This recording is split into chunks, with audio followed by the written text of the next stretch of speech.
Do you wish you had sub-clover pastures that look like this, but instead have pastures that look like this? The difference is just a few simple management changes. This video steps through the different stages of sub-clover growth and the management required so you can consistently get good sub-clover.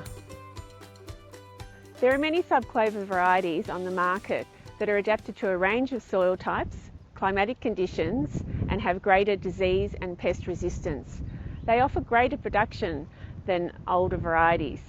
However, for most of us, we're not interested in resowing or oversowing clover. We just want to make the most of what we already have. In some cases, estrogenic clovers still persist in our pastures, which can cause sheep fertility problems, like yarloop, dwelling nup, and dinning nup. For these, we need to know what varieties are there so that we don't encourage their growth. There are 5 main stages in the life cycle of sub-clover: seed softening, germination, vegetative growth, flowering, and Burr burial. Management can have a positive influence on all of these stages. I will briefly talk about each stage, starting with seed softening. Have you ever wondered why you get great clover after a drought? Well, it's all about seed softening, and drought inadvertently does this. All sub-clover develop a hard seed or a seed coat to protect the plant from false breaks and to stagger germination across seasons and years. While varieties vary in the level of hard seed and the rate at which it breaks down, our management can also influence this. Fluctuations in soil temperature increase the breakdown of the seed coat. Having a lot of pasture litter insulates the soil and lessens the temperature fluctuation and so slows down breakdown. Removing excess litter over summer by grazing helps soften the seed, ready for germination. The ideal level is around 1,000 kilograms of dry matter per hectare, or 2 handfuls of litter in a 0.1 square metre area by the end of summer. Having achieved adequate germination, the next step is to ensure the germinating plants survive. At germination, the plant produces a root and 2 small leaves called cotyledons, followed by a spade leaf. If the cotyledons are destroyed by grazing livestock, pests or diseases before the spade leaf is formed, the plant dies.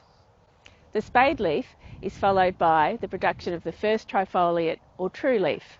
Cotyledons will turn yellow after 6 to 8 weeks after germination, having completed their task of establishing the spade leaf. The seedling becomes more robust once the spade leaf appears, as a taproot is formed and the crown of the plant is pulled below the grazing height. Ideally, grazing should be avoided until the plant has a minimum of 3 trifoliate leaves, although this may not always be possible. Ensure soil conditions are adequate, pests are controlled, and where possible, delay grazing until at least the spade leaf appears. If animals need to graze, avoid grazing the same paddocks first every year. Once plants established, this next phase is critical to maximise the future leaf production and seed set. Sub-clover grows from a central point, producing branches that commonly grow horizontal to the ground. Along each branch, between 8 to 16 leaves are produced, which gives the plants a rosette appearance. Grazing stimulates leaf production by enabling light to reach the crown of the plant. A closely grazed sub-clover plant will have smaller leaves but more of them, compared to a laxly grazed plant. Maximum sub-clover production is achieved by frequent heavy grazing to 1,000 kilograms of dry matter per hectare, rather than light grazing combined with long periods of spelling. This is counter to the rotational grazing mantra, so should only be used when deliberately trying to maximise sub-clover flowering and seed set.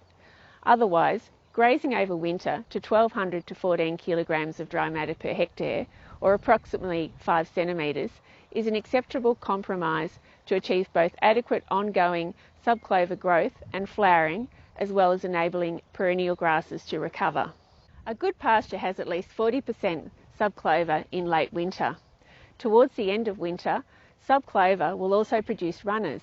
This signals the start of the reproductive phase, although the plant is still capable of producing leaves. Sub-clover runners can be 20 to 30 centimetres in length. meaning individual plants have the potential to reach at least 60 centimetres in diameter and colonise vacant space. Removing weeds will also favour runner expansion because you reduce competition and create bare areas. Our management during the vegetative stage will have us set up for maximum spring leaf production and heaps of flowers. But how to ensure those flowers build the seed bank for the next year? Flowers and leaves grow from the same point on the runner. The more leaves produced, the more flowers formed. Leaf production lessens once flowers appear on the runner, as energy is redirected into filling the seed rather than growing leaves. Grazing should be reduced once the flowers become visible. Aim to maintain 2,000 kilos of dry matter per hectare, approximately 8 to 9 centimetres in height.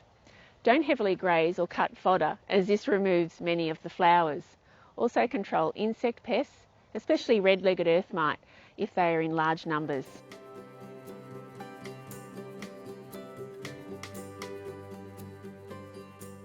The Burr burial stage puts the icing on the cake and makes sure our earlier management efforts carry over to the following years. As the flowers mature, they form burrs, with the least mature burrs being at the end of the runner. Each sub-clover plant will produce between 5 to 12 runners with about 6 burrs on each runner. Each burr will contain 3 or 4 large seeds. This means one plant can produce more than 100 seeds. Burr buried in the soil is protected from grazing and is more likely to germinate successfully in subsequent years than surface burr. Burr on the soil surface can be more readily grazed by sheep, is prone to predation and is less likely to establish successfully when it germinates because its first root is exposed. Only 1% of the seed eaten survives the chewing and digestion process. Lax grazing, which allows the pasture to get overgrown, decreases the amount of burr burial. We require 20 to 30 kilos of sub-clover seed per hectare to germinate at the start of the season. Because of hard seededness, only 20% of the seed in the soil will germinate each year. So to achieve a high clover content, the pasture needs a bank of 200 to 300 kilos of seed in the soil per hectare. That's a lot, especially when sowing rates are typically only 5 to 10 kilos per hectare. While we can't graze every paddock this way every year, applying these principles where you can will help increase or maintain sub-clover in your pasture. To recap, the key points are: manage dry matter over summer to the 2 handfuls of litter to encourage hard seed breakdown. Aim to reach 3 trifoliate leaves before grazing. Keep pastures grazed to 5 centimetres, which is 1,200 to 1,400 kilograms of dry matter per hectare during winter. Graze to around 2,000 kilos per hectare during spring and control red-legged earth mite if needed. And avoid letting pastures become overgrown in late spring. To access more information on sub-clover management and other pasture-related resources, visit the MLA or Southern Farming Systems website.